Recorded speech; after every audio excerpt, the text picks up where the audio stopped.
Buenos días, mi nombre es Leandro Di Bartolo y les quería mostrar un modelo de propagación de virus que creo que puede llegar a ser interesante para poder compartir y entender un poco cómo es el comportamiento bueno, particularmente este virus que estamos sufriendo y de cualquier propagación exponencial en general. Este modelo fue creado por Tom Friedman de Ventana Assistance, utilizando la herramienta Benzim, que la están viendo en pantalla. Y le he agregado algunas variables de interés, no demasiadas, con lo cual la estructura es básicamente la misma, pero esas variables es interesante de modificar para ver la respuesta ante diferentes condiciones. El modelo es un modelo conceptual utilizado, entiendo, bastante frecuentemente en epidemiología, donde tenemos varios estadios representados por estas cajas que representan la cantidad de personas que están siendo susceptibles, expuestas, infectadas al virus, ¿sí? Con lo cual lo esperable es que haya una propagación en diferentes estadios y resolver dependiendo de la tasa de fallecimientos o de recuperación, en pacientes recuperados o pacientes fallecidos. Lo que se tiene aquí es básicamente además una serie de variables que afectan el comportamiento en el tiempo del sistema.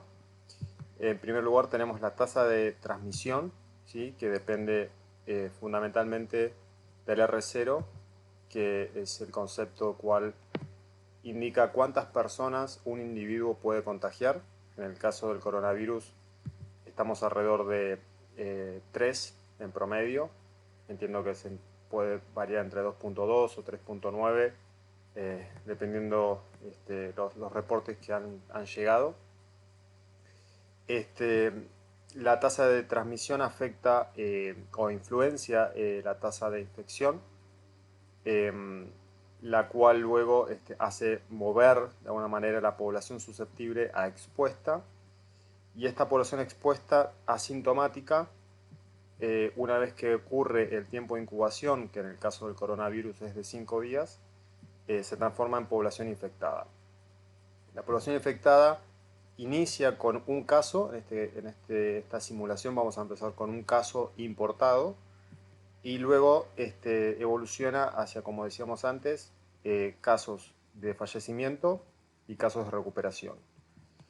De los infectados hay una parte que van a ser casos serios que van a requerir hospitalización. Y aquí hay una variable agregada que es la cantidad de camas representada por la capacidad hospitalaria que tenemos en una región, ¿sí? Y vamos a tener la posibilidad de ir creando mayor capacidad a medida que vemos que aumenta la diferencia entre camas necesarias y camas disponibles. Esto va a ser importante para luego entender cuál es la presión que se ejerce sobre el sistema hospitalario, representada por esta variable, hospital strain, que va a modificar la tasa de fallecimiento, debido a que no es lo mismo, por supuesto, tratar a un paciente que no poder tratarlo porque tenemos la capacidad saturada, con lo cual acá tenemos dos tasas diferentes de fallecimiento. Bien, este es el modelo en sí. Lo que vamos a hacer es una primera simulación, teniendo en cuenta unos parámetros muy sencillos. Una población inicial de 10.000 personas, vamos a tomar. Vamos a considerar que en esta corrida no hay ningún tipo de medida, una política pública, sino que se deja evolucionar la difusión del virus. Vamos a comenzar con un solo caso. Vamos a tener una capacidad hospitalaria de una cama en terapia intensiva para 10.000 personas. Parecería poco, pero es una relación bastante cercana a algunos casos de países en vías de desarrollo y algunos inclusive desarrollados debido a también la tasa de ocupación. Y finalmente vamos a ver que hay también una variable que tiene que ver con la capacidad del sistema público para poder detectar a los casos infectados y hacer un aislamiento efectivo, ¿sí? Esto lo vamos a dejar por ahora estable. Bien, una última consideración es que el modelo supone que a medida que va aumentando la cantidad de contagio, la densidad de contacto va disminuyendo. Esto básicamente tiene que ver con que el virus va progresando más lentamente a ciudades o regiones más despobladas dentro de una misma ciudad, lo cual hace bastante sentido y está en línea con también varios informes que indican que la propagación es mayor en ciudades más populosas. Entonces, cuando simulamos, acá vamos a empezar a ver algunos gráficos de resultados, ¿no? Y de evolución en el tiempo. En primer lugar tenemos la cantidad de infectados, lo vamos a ver en este gráfico, que vemos que llega a un punto máximo. Ahora vamos a hacer una ampliación del momento y luego comienza a decaer. Y esto un poco tiene que ver con también el decaimiento de la cantidad de personas susceptibles a contraer la enfermedad, ¿sí? Y que también tiene que ver con la caída en la tasa de transmisión, ¿sí? Como decíamos antes, hay una caída natural de esa tasa de transmisión a medida que la enfermedad va progresando. Lo que vemos acá como hospital strain tiene que ver con el aumento muy importante en la presión en el sistema hospitalario que hace aumentar la tasa de fallecimientos en una situación donde no tenés ningún tipo de control, aguas arriba del sistema, ¿sí? Entonces, si vamos a ver un poco la cantidad de infectados en esta simulación, vamos a ver que llega a un máximo de aproximadamente 1500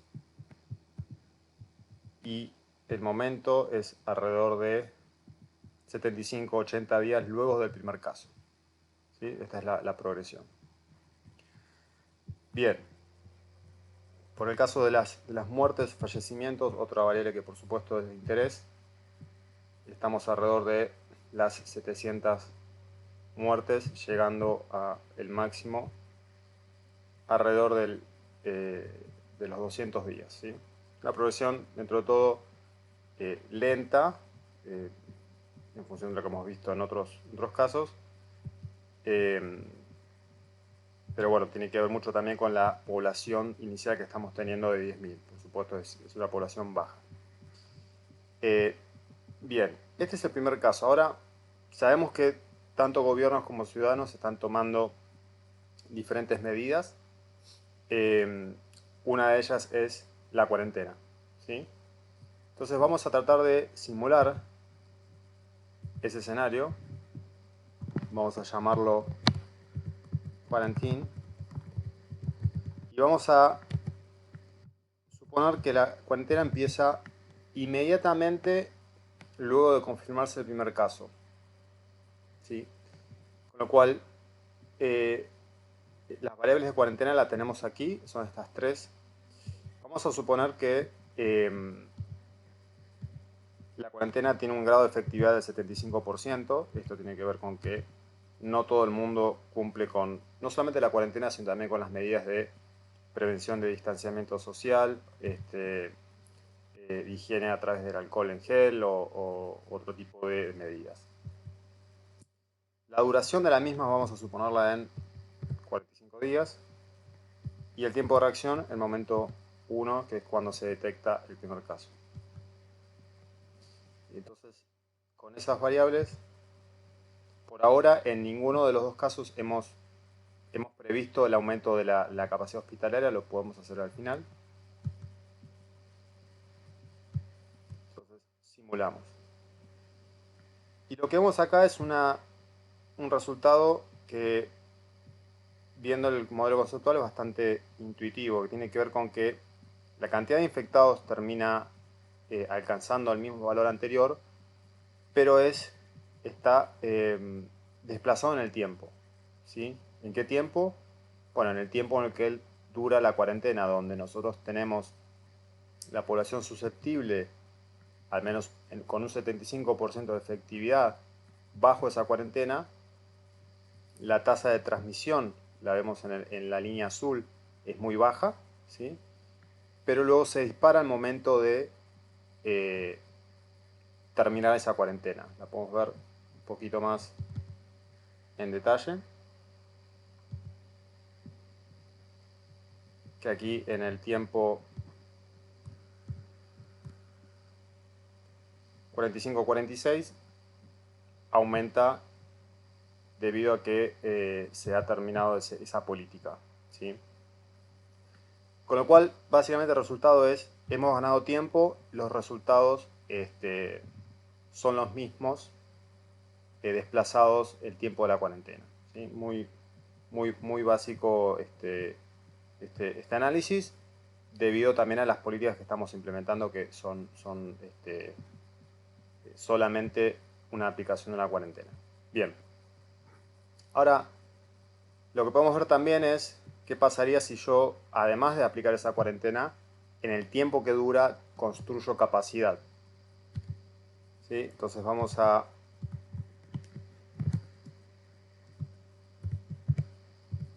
tratar de hacer eso.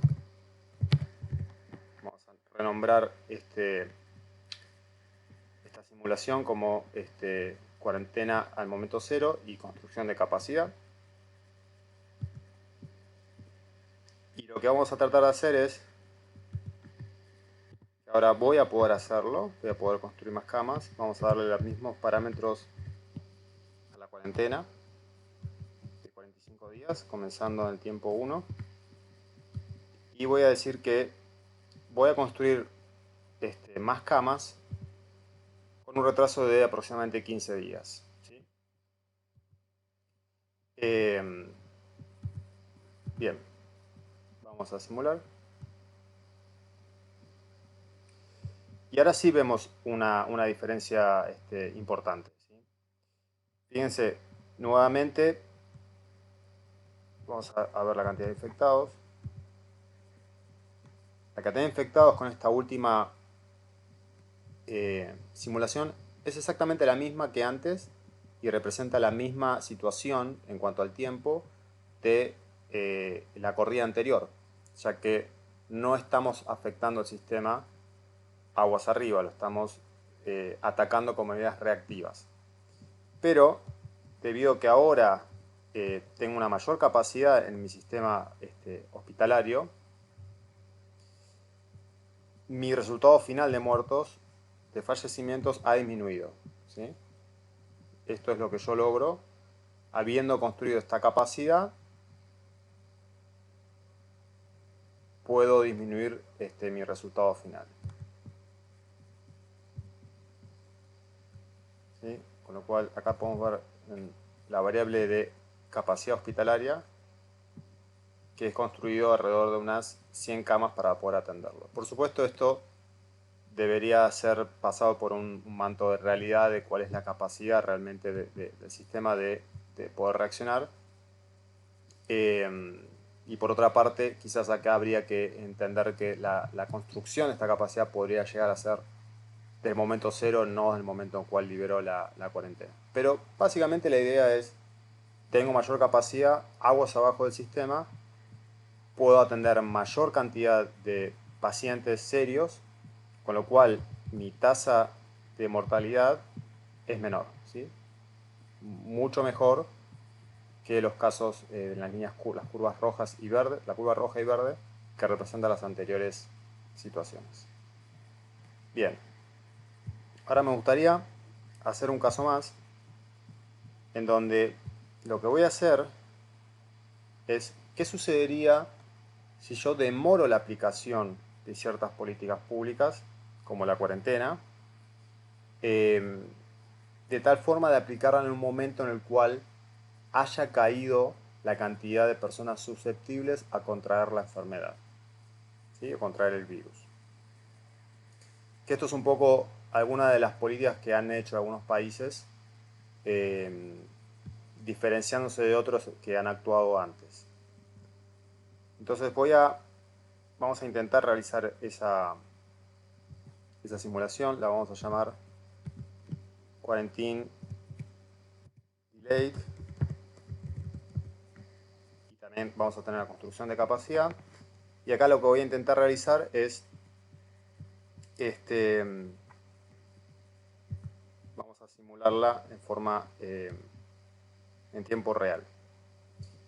Con lo cual, nuevamente, vamos a decir que nuestra tasa de reducción o nuestra efectividad va a ser del 75% en la cuarentena, que la duración de la misma va a ser de 45 días. Pero acá voy a poder jugar un poco en el momento en el cual implemento esa política, ¿sí? Si la hago en el momento del día 1, voy a tener los resultados anteriores, ¿sí? Y de vuelta acá vamos a poder construir capacidad hospitalaria.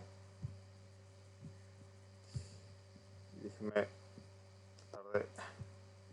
Con lo cual ahora este resultado es el mismo que el anterior, ¿sí? Una reducción no muy importante, pero una reducción en los fallecimientos, ¿sí? Tiene la misma tasa de infectados. Ahora fíjense, vamos a tratar de ir modificando este valor. Y voy a poner quizás la tasa un poquito más en el tiempo. Vamos a decir algo así como 60 días luego de comenzado el primer caso. Y acá lo que vemos es que la tasa de fallecimientos disminuye aún más, ¿sí? Los resultados finales indican que son aún mejores que las situaciones anteriores, ¿sí?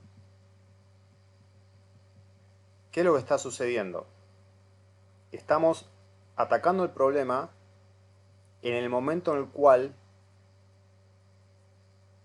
atacando el problema desde el punto de vista de la cuarentena, en el momento en el cual tenemos una menor cantidad de gente susceptible, ¿sí?, a contraer la epidemia, a contraer el virus. Voy a hacer algo más acá en esta simulación. Vamos a ver el momento en el cual da los mejores resultados desde el punto de vista de los fallecimientos. Aproximadamente allí. Lo vamos a dejar acá.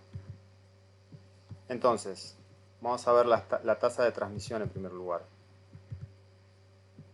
La tasa de transmisión cae y fíjense, cae aún más en el momento en el cual yo inicio esta cuarentena, 60 días luego de haber comenzado la epidemia en el caso 1, o sea, de haber reportado el primer caso, y luego la libero aproximadamente 45 días después, exactamente 45 días después. Con lo cual el aumento que yo estoy teniendo ahora al haber liberado la cuarentena es mucho menor que en el caso inicial de cuarentena en el momento cero, debido a que la cantidad de personas susceptibles de contraer la enfermedad ha caído. ¿Por qué? Porque muchos ya la han contraído. Muchos de ellos ya la han contraído. Y eso es lo que demuestra también este gráfico, el gráfico de fallecimientos. En esta última simulación, la tasa de fallecimientos, o vamos a llamarlo la cantidad total, aumenta en la misma medida que si no tuviéramos ningún tipo de medida pública, ¿sí? Que si no hubiéramos hecho nada. Y este es el gran problema con esta política. Es decir, durante todo este tiempo, aproximadamente 60, 65 días, no voy a estar atacando el problema, ¿sí? Y lo que voy a tener es un resultado similar a el mismo resultado, no hacer ningún tipo de acción. Y es por eso en el cual quizás muchos de los países no han querido continuar con estas mediciones, con estas medidas, debido a que la presión para poder resolver el problema es muy alta y es muy riesgoso el hecho de continuar con este tipo de situaciones. Vamos a ver la cantidad de infectados. La cantidad de infectados uno logra disminuirla rápidamente y acortar la cantidad con una dilación de la aplicación de la cuarentena. Y luego aquí por supuesto, la apertura o la finalización de la cuarentena y aumenta ligeramente debido a la tasa de transmisión. Y voy a mostrar un gráfico más. La tasa susceptible, como veíamos antes. Fíjense cómo se aplica en un momento la cuarentena donde la tasa de susceptible de personas es mucho menor que el caso inicial. Por eso es que es, desde el punto de vista conceptual, más eficiente en los resultados finales. Ahora bien, unas consideraciones adicionales que me gustaría que se tengan. Vamos a mostrar nuevamente el gráfico de fallecimientos. Lo que con esta medida, que parecería ser la mejor desde el punto de vista de resultados finales en cuanto a fallecimientos, la medida de demorar la cuarentena, el gran problema que tenemos es que no actuamos a tiempo, es que no ganamos tiempo para poder tomar otro tipo de medidas. La gran virtud que tiene el hecho de actuar antes con una cuarentena, si bien este modelo supone que terminamos con una mayor cantidad de fallecimientos, es que hemos ganado una gran cantidad de tiempo, ¿sí?, para poder actuar y tomar medidas adicionales. Además de poder esperar que se pueda llegar a conseguir una vacuna finalmente. El otro gran problema que tiene la aplicación de una cuarentena retardada y en línea con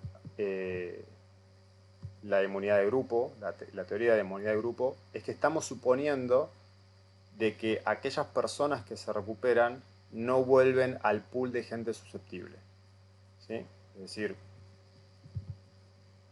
este stock de personas aquí no está teniendo este modelo un ingreso hacia el stock de personas susceptibles, con lo cual estamos suponiendo que la inmunidad está garantizada.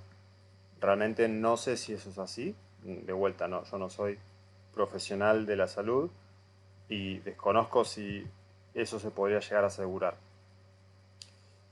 Con lo cual, esos son los dos grandes inconvenientes que se ven entre la aplicación temprana de medidas y la dilación en pos de asegurar esta inmunidad y aplicar las medidas en el momento en el cual la capacidad del sistema está por verse colapsada, sobrepasada, o cuando la mayor cantidad de personas ya han sido inmunizadas ante la epidemia.